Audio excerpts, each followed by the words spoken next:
Be seated. Magandang umaga po sa inyong lahat, mga kapatid. Harapin niyo naman yung makatabi niyo at sabihin niyo, good morning. Good morning, Father. Morning. My dear brothers and sisters, from the first reading from the book of Proverbs, we heard these words. When one finds a worthy wife, her value is far beyond pearls. In another part of the same book of Proverbs, it says there, he who finds a wife finds a treasure. He who finds a wife finds a treasure. And I would like to say that this applies not only to wives, it can also be said to husbands. When one finds a worthy husband, his value is far beyond pearls. She who finds a husband finds a treasure. Yung mga mag-asawang nandito, yung mga mag-asawang sumusunod sa amin sa online masses, tignan nyo nga yung inyong mga asawa ngayon. What did you find? Did you find a treasure? Did you find a pearl? Tinamaan nyo ba ang loto? O tinamaan kayo ng kidlat?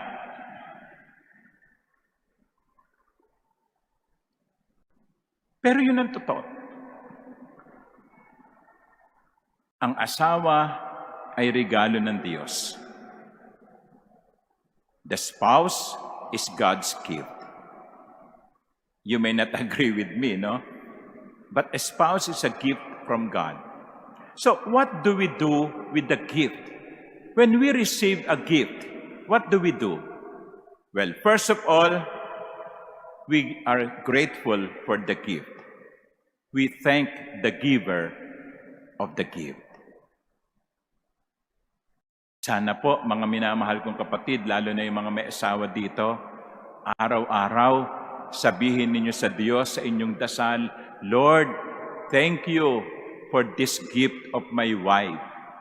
Or thank you for this gift of my husband. Thank the Lord every day for the gift. Parang ang hirap naman, Father, no? Okay?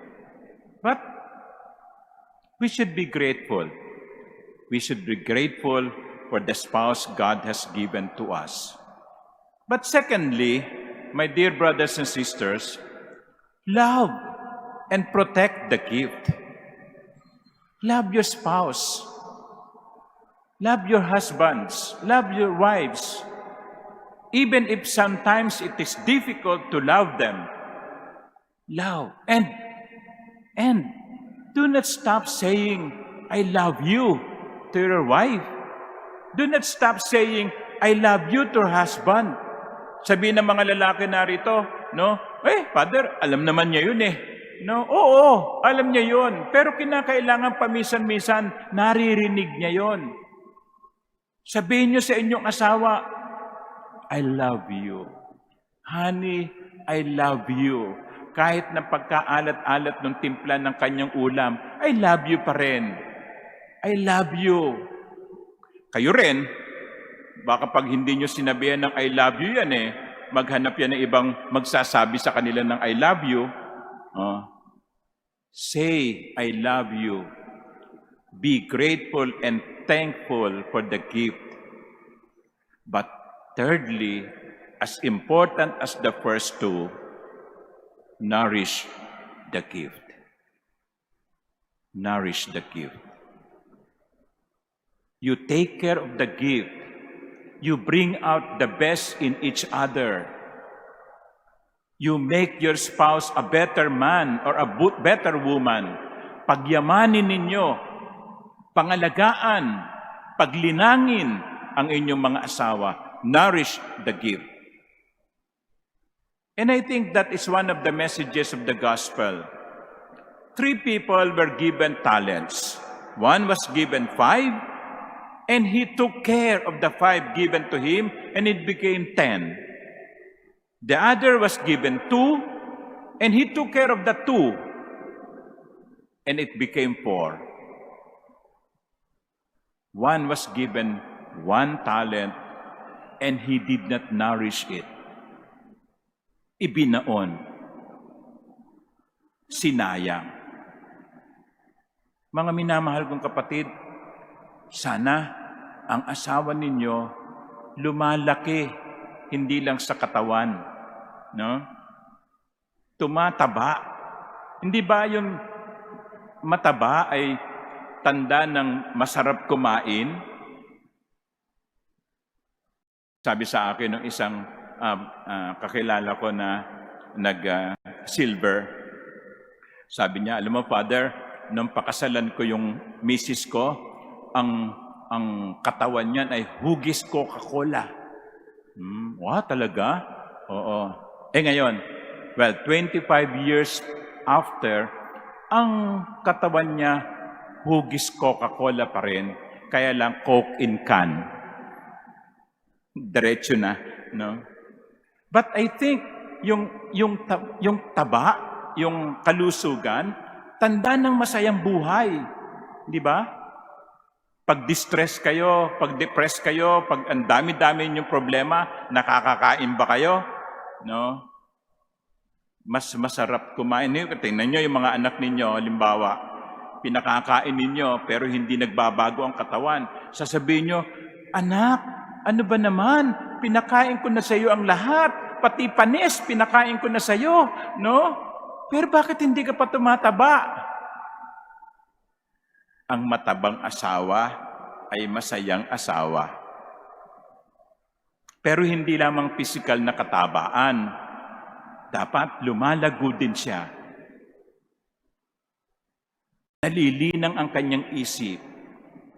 Lumalabas yung pinakamahusay sa kanya sapagkat inaalagaan ninyo. Nourish the gift. Take care of the gift. Bring out the best in each other. Why? Because the gift may be taken away. That's one. Ang hindi pinagyayaman, ang hindi inaalagaan, pwedeng mawala. Pwede kayong iwan na asawa nyo, no? Pag pinabayaan nyo. You take care of the gift. Just as we take the talents given to us by the Lord. Why? Because these talents may be taken away if we are not taking care of them. But more importantly, secondly, we will be held accountable for the gift. Anong sabi ng Panginoon sa Ebanghelyo? Di ba? What did you do with the talents? Those who took care of the talents, when they hold themselves accountable before the Lord, the Master said, "Well done, my good and faithful servant. Come, share your Master's joy." Alam nyo, mga minamahal kong kapatid, lalo na sa mga mag-asawang naririto, pag namatay kayo at humarap kayo sa Diyos, I am almost sure one of the questions that the Lord will ask of you is this: what did you do with my gift? What did we do with the gift that we received? Tandaan natin, hindi yan atin. Hindi kayo ang may-ari sa inyong mga asawa. Hindi yun nyo yan nabili, ha? No? Sa ibang kultura, binibili ang asawa. Pero hindi natin yan binili. At hindi ito pag-aari natin. Sa wakas, mananagot tayo sa Diyos. Paano natin ginamit ang regalong ipinahiram sa atin? My dear brothers and sisters, especially those who are married, be grateful for the gift, love the gift, always nourish the gift. Because in the end, you will be accountable to the Lord for the gift. Amen.